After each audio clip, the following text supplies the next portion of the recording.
आज का पहला प्रश्न है कि निम्नलिखित में से कौन सी घाटी लद्दाख क्षेत्र में पाई जाती है। ऑप्शन है मूर्खा घाटी, पांगी घाटी, सुरु घाटी या फिर पार्वती घाटी। तो कूट के आधार पर इसमें चयनित करना है कि कौन सी घाटी जो है वो लद्दाख क्षेत्र में पाई जाती है। ठीक है कि 1 और 4, 1 और 3, 1 2 3 या फिर 2 3 4। तो कौन सी घाटी जो है वो लद्दाख क्षेत्र में पाई जाती है।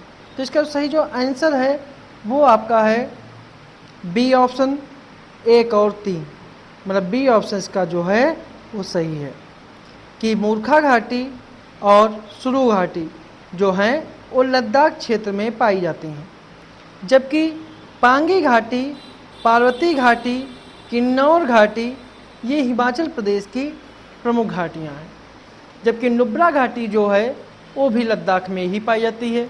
ठीक है, पांगी, पार्वती, किन्नौर ये हिमाचल प्रदेश की प्रमुख घाटियाँ हैं। अगला प्रश्न है कि संसद के साधारण बहुमत के द्वारा निम्नलिखित में से कौन सा एक संशोधन किया जा सकता है। संसद में राज्यों का प्रतिनिधित्व, संसद सदस्यों के वेतन और भत्ते, राजभाषा का प्रयोग, नागरिकता की प्राप्ति एवं समाप्ति। तो किसका संशोधन साधारण बहुमत के द्वारा नहीं किया जा सकता। तो इसका सही आंसर जो है वो आपका है, इसका सही जो आंसर है वो आपका है ए ऑप्शन, संसद में राज्यों का प्रतिनिधित्व। अनुच्छेद 368 के तहत संविधान संशोधन की प्रक्रिया का उल्लेख है। अनुच्छेद 368 में और संविधान के भाग 20 में संशोधन की प्रक्रिया जो है वो दक्षिण अफ्रीका से ली गई है। और अनुच्छेद 368 में संवैधानिक संशोधन की प्रक्रिया का उल्लेख है। और संविधान का संशोधन 3 प्रकार से हो सकता है। पहला साधारण बहुमत से, दूसरा विशेष बहुमत से, तीसरा संसद के विशेष बहुमत और आधे से अधिक राज्यों के विधानमंडल की सिफारिश के बाद। संसद में राज्यों के प्रतिनिधित्व का संशोधन करने के लिए संसद को विशेष बहुमत और आधे से राज्यों की स्वीकृति आवश्यक है। ठीक है, अगला प्रश्न है संविधान की प्रस्तावना में उल्लेखित निम्न पदों में कौन सा मूल प्रस्तावना में वर्णित नहीं था। सार्वभौम, गणतंत्र, अखंडता और लोकतांत्रिक। तो इसका सही जो आंसर है वो आपका है सी ऑप्शन, अखंडता, क्योंकि मूल प्रस्तावना में सार्वभौम, लोकतांत्रिक, गणराज्य इत्यादि पदों का उल्लेख था, लेकिन 42वें संवैधानिक संशोधन 1976 के द्वारा प्रस्तावना में समाजवादी, पंथनिरपेक्ष और अखंडता शब्द जोड़े गए। अगला प्रश्न है निम्नलिखित अनुच्छेदों में कौन सा एक केंद्र पर यह कर्तव्य आरोपित करता है कि वह बाह्य आक्रमण एवं आंतरिक अशांति से प्रत्येक राज्य की रक्षा करेगा। अनुच्छेद 355,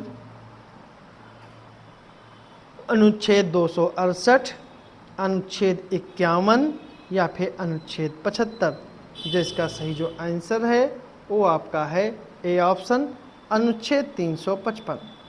अनुच्छेद 355 के द्वारा राज्य पर 2 कर्तव्य आरोपित किए गए हैं कि बाह्य आक्रमण एवं आंतरिक अशांति से प्रत्येक राज्य की रक्षा करें और यह सुनिश्चित करना कि प्रत्येक राज्य की सरकार संविधान की व्यवस्थाओं के अनुरूप कार्य कर रही है या नहीं। इसका अगला प्रश्न है कि उत्तर प्रदेश राज्य महिला आयोग अधिनियम कब लागू हुआ। अगस्त 2024, अगस्त 2004, अगस्त 2010, सितंबर 2005 या अगस्त 2000। जो इसका सही आंसर है वो आपका है ए ऑप्शन, अगस्त 2004। 2002 में उत्तर प्रदेश में महिला आयोग का गठन किया गया और 2004 में आयोग को संवैधानिक आधार प्रदान करने के लिए उत्तर प्रदेश राज्य महिला आयोग अधिनियम 2004 अस्तित्व में आया और महिला वर्तमान में जो इसकी अध्यक्ष हैं वो हैं श्रीमती बिमला बाथम। अगला प्रश्न है, संविधान के किस अनुच्छेद के द्वारा किसी व्यक्ति को ऐसे करों से उन्मुक्ति प्रदान की गई है जिसकी आय को किसी विशेष धर्म या धार्मिक संप्रदाय की अभिवृद्धि के लिए किया जा रहा है? तो यह किस अनुच्छेद के तहत आता है? अनुच्छेद 26, अनुच्छेद 265, अनुच्छेद 267 या अनुच्छेद 27। जिसका सही जो आंसर है वो आपका है डी ऑप्शन, अनुच्छेद 27। अगला प्रश्न है, किसी अधिनियम के अंतर्गत अंग्रेजों को बिना अनुमति पत्र के ही भारत आने, यहाँ रहने और भूमि खरीदने की अनुमति प्रदान की गई थी?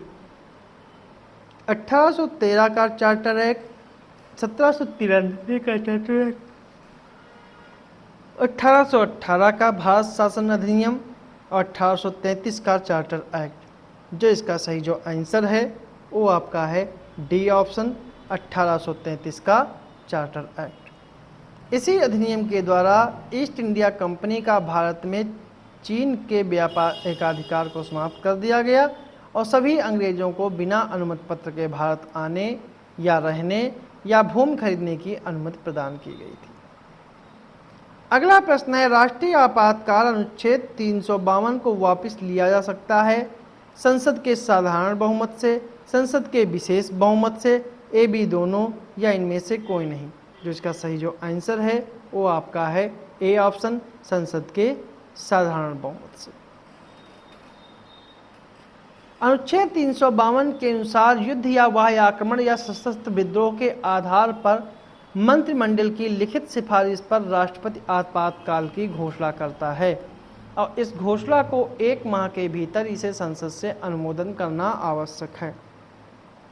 अगला प्रश्न है, निम्नलिखित कथनों पर विचार कीजिए कि उपराष्ट्रपति संसद का अनन्य भाग है और भारत के किसी भी राज्य की सर्वप्रथम महिला राज्यपाल सुचेता कृपलानी थी। तो इसका कौन सा कथन जो है सही है? केवल एक, केवल दो, दोनों या फिर दोनों नहीं? जो इसका सही आंसर है वो आपका है डी ऑप्शन, ना तो एक ना ही दो, क्योंकि उपराष्ट्रपति जो है वो संसद का भाग नहीं है। अनुच्छेद 79 जो कहता है वो है कि संघ के लिए एक संसद होगी जो लोकसभा, राज्यसभा और राष्ट्रपति से मिलकर बनेगी, अतः उपराष्ट्रपति जो है वो संसद का भाग नहीं है। और भारत के किसी भी राज्य की सर्वप्रथम महिला राज्यपाल जो थी वो सरोजनी नायडू थी, ना कि सुचेता कृपलानी। सुचेता कृपलानी जो थी वो उत्तर प्रदेश की पहली महिला मुख्यमंत्री थी और सरोजनी नायडू उत्तर प्रदेश की पहली राज्यपाल थी जो 1947 से लेकर 1949 तक उन्होंने कार्य किया था। अगला प्रश्न है, निम्नलिखित में से कौन सा प्रधानमंत्री पद ग्रहण करते समय किसी भी सदन का सदस्य नहीं था? I.K. Gujral, H.D. Deve Gowda, P.V. Narasimha Rao या फिर इंदिरा गांधी? जो इसका सही जो आंसर है वो आपका है C option, P.V. Narasimha Rao. मतलब सी ऑप्शन इसका जो है वो सही है, क्योंकि P.V. नरसिम्हा राव एकांत से भारतीय प्रधानमंत्री थे जो पद ग्रहण करते समय किसी भी सदन के सदस्य नहीं थे। बाद में वह उपचुनाव के द्वारा लोकसभा के सदस्य बने। इनके प्रधानमंत्री का कार्यकाल जो है 1991 से लेकर 1996 तक इनका कार्यकाल रहा। H.D. देवेगौड़ा एकमात्र प्रधानमंत्री थे जो पद ग्रहण करते समय विधानसभा के सदस्य थे। इंदिरा गांधी एक पहली प्रधानमंत्री थी जो पद ग्रहण करते समय राज्यसभा की सदस्य थी। और I.K. गुजराल जो हैं इनका कार्यकाल जो है 21 अप्रैल 1997 से 18 मार्च 1998 तक रहा। अगला प्रश्न है, निम्नलिखित में से किसके द्वारा कहा गया था कि उद्देश्य का हमारे प्रभुत्व संपन्न लोकतंत्रात्मक गणराज्य की जन्म कुंडली है? Sir Ernest Barker, sir Alladi Krishnaswami Ayyar K M Munshi या फिर इनमें से कोई नहीं। जो इसका सही जो आंसर है वो है आपका सी ऑप्शन, के एम मुंशी। के एम मुंशी ने ऐसा कहा था कि उद्देशिका हमारे प्रभुत्व संपन्न लोकतांत्रिक गणराज्य की जन्म कुंडली है, की जन्म कुंडली है। अगला प्रश्न है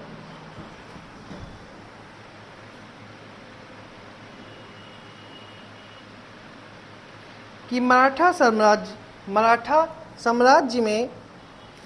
सरदार शिवाजी की सैन्य विभाग में पागा क्या था? पागा क्या था? तोपखाना, नौसेना, पैदल सेना या फिर अश्वारोही की पागा क्या था? तो इसका सही जो आंसर है, इसका सही जो आंसर है वो आपका है डी ऑप्शन, अश्वारोही सेना। शिवाजी की सेना में पगा जो है वो अश्वारोही सेना थी, मतलब डी ऑप्शन इसका जो है वो सही है। इसमें भी दो प्रकार के सैनिक होते थे, जिसमें बरगीर और सिलादार।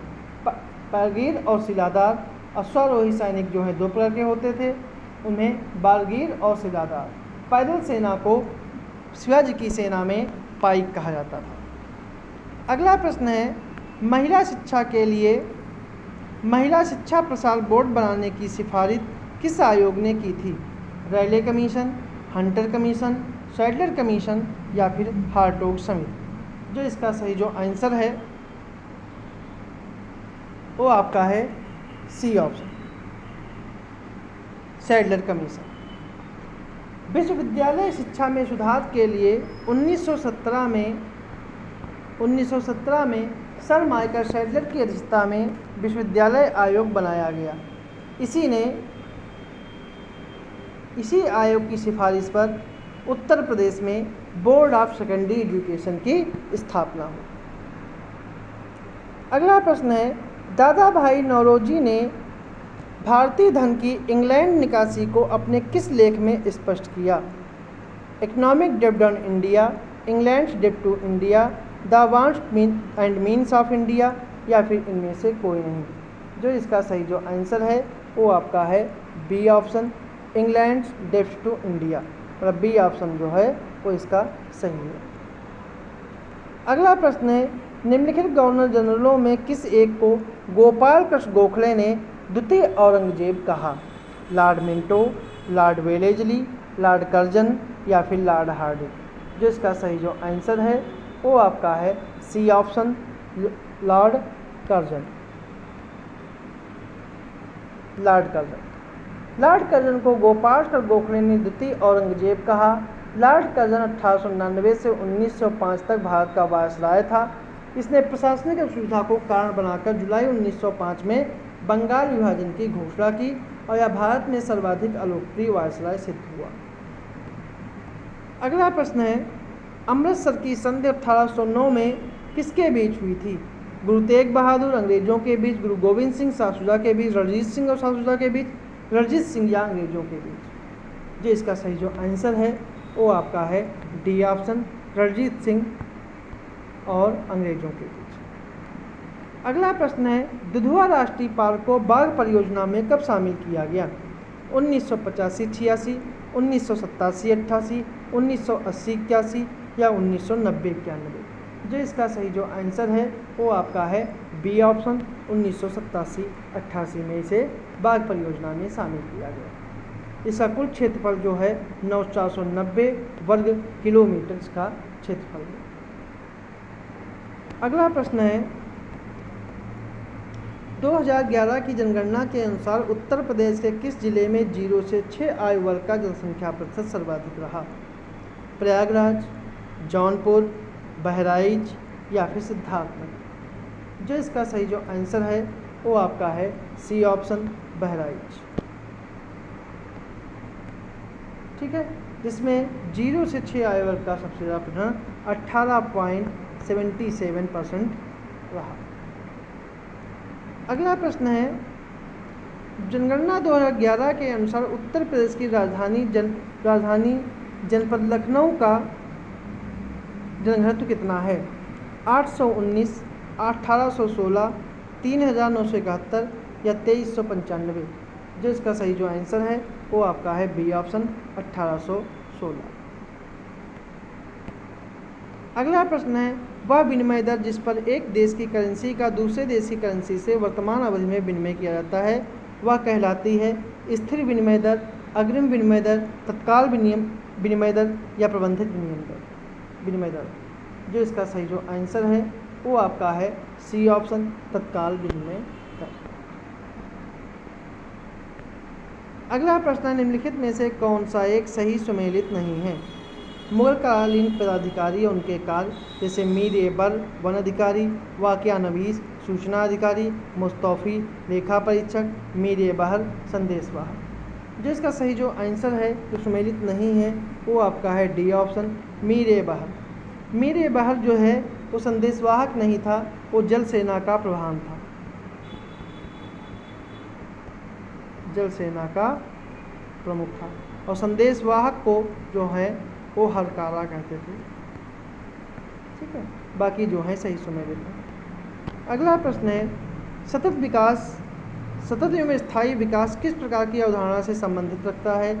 नियतिवादी, संभववादी, नवनियतिवादी या फिर इनमें से कोई नहीं। जो इसका सही जो आंसर है वो आपका है सी ऑप्शन नवनियतिवादी। नवनियतिवादी अवधारणा का समर्थन जो है वो ग्रिफिथ टेलर ने किया था। उन्होंने प्रकृति के संदर्भ में रुको और जाओ की नीति को अपनाने को कहा था। इन्होंने नियतिवादी और संभववादी जैसे अतिवादी अवधारणा का खंडन किया और कहा कि यह पर्यावरण व विकास के संतुलन पर आधारित है और इन्होंने नवनियतिवादी अवधारणा को संबंधित किया। अगला प्रश्न है, मानव रक्त की श्यानता का कारण क्या है? विटामिन, एंजाइम, लवक या फिर प्रोटीन। जो इसका सही जो आंसर है वो आपका है डी ऑप्शन प्रोटीन। और डी ऑप्शन का जो है वो सही है प्रोटीन। अगला प्रश्न है, धरोहर शहर विकास एवं संवर्धन योजना हृदय का शुभारंभ कब किया गया? 2014, 2017, 2015 या फिर 2018। जो इसका सही जो आंसर है वह आपका है सी ऑप्शन 2015। इस योजना का जो 100% खर्च है वह भारत सरकार के द्वारा उठाया जा रहा है। अगला प्रश्न है, निम्नलिखित कथनों पर विचार कीजिए कि हिंदू पैट्रियट के संपादक हरिश्चंद्र मुखर्जी थे और हिंदू पैट्रियट ने सन्यासी विद्रोह का समर्थन किया था। कौन सा कथन सही है? केवल एक, केवल दो, दोनों या फिर दोनों नहीं। जो इसका सही जो आंसर है वो आपका है ए ऑप्शन। इसका पहला कथन ही केवल सही है, दूसरा गलत है, क्योंकि हिंदू पैट्रियट ने सन्यासी विद्रोह नहीं, ये नील विद्रोह को समर्थन किया था।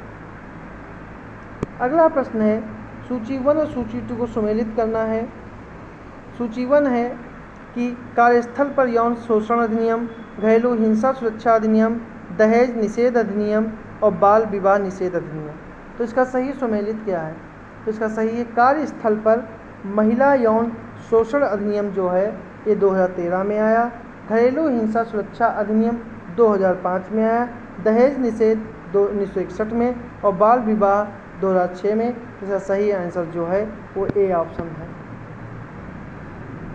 अगला प्रश्न है, निम्नलिखित में से कौन सा हार्मोन्स बीज रहित फलों का उत्पादन करता है? एथिलीन, जिबरेलिन, साइटोकाइनिन या फिर एब्सिसिक अम्ल। तो इसका सही जो आंसर है वो आपका है बी ऑप्शन जिबरेलिन्स।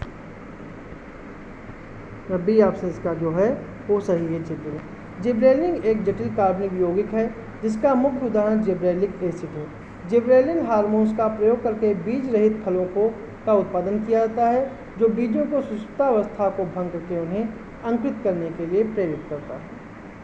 अगला प्रश्न है, निम्नलिखित में से कौन सा सही सुमेलित नहीं है? यूरेनियम 238 परमाणु बम, हाइड्रोक्लोरिक एसिड संचायक सेल, पोटेशियम क्लोराइड माचिस, मैग्नीज डाइऑक्साइड शुष्क सेल। तो कौन सा जो है वो सही सुमेलित नहीं है? तो इसका सही आंसर जो है वो आपका है बी ऑप्शन हाइड्रोक्लोरिक एसिड यानी संचायक सेल, क्योंकि संचायक सेलों के निर्माण में हाइड्रोक्लोरिक एसिड का प्रयोग नहीं होता है, इसमें सल्फ्यूरिक एसिड का प्रयोग होता है और सल्फ्यूरिक एसिड का सूत्र H2SO4 है। अगला प्रश्न है प्रकाश की निम्नलिखित तरंगों में से किनका अवशोषण पौधों के द्वारा तीव्र गति से किया जाता है? बैंगनी नारंगी, नीला लाल, इंडिगो और पीला, पीला और बैंगनी। जो इसका सही जो आंसर है वो आपका है बी ऑप्शन नीला और लाल।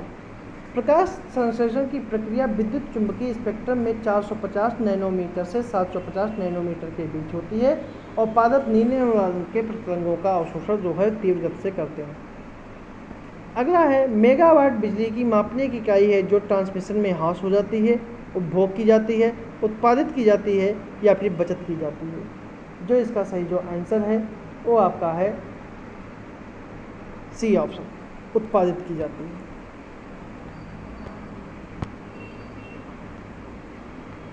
सी ऑप्शन, उत्पादित की जाती है।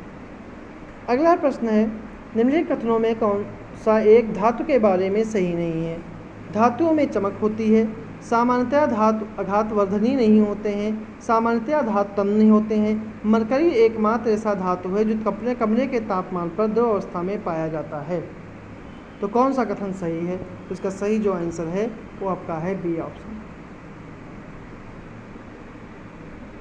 क्योंकि धातु कठोर, चमकीले, आघातवर्धी, तन्य, ध्वनिक और ऊष्मा के विद्युत सुचालक होते हैं, जैसे लोहा, तांबा, एल्युमिनियम, मैग्नीशियम आदि। अगला प्रश्न है इंसुलिन के अतिस्रावण में कौन सा रोग होता है? मधुमेह, हाइपोग्लाइसीमिया, लीवर सिरोसिस या एपेंडिसाइटिस। जिसका सही जो आंसर है वो आपका है बी ऑप्शन, हाइपोग्लाइसीमिया। इंसुलिन के अधिक श्रावण से रक्त में ग्लूकोज की मात्रा कम होने लगती है, जिसे हाइपोग्लाइसीमिया नामक रोग हो जाता है, जबकि इंसुलिन के अल्प श्रावण से मधुमेह नामक रोग होता है। अगला प्रश्न है सूची 1 और सूची 2 को सम्मिलित करना है। पदार्थ और प्रोटीन कि रक्त में कौन सा प्रोटीन है, दाल में कौन सा है, माइटोकॉन्ड्रिया में कौन सा है और अंडे में कौन सा है? तो इसका कौन सा सही है? जो रक्त में है वो ग्लोब्यूलिन प्रोटीन होता है, सॉरी रक्त में ग्लोबिन प्रोटीन होता है। दाल में प्रोलैमिन्स, माइटोकॉन्ड्रिया में साइटोक्रोम और अंडा में ग्लोब्यूलिन होता है। तो इसका सही आंसर जो है वो सी ऑप्शन है। इसका सही आंसर जो है वो सी है। तो ये थे हमारे आज का बाकी प्रश्न।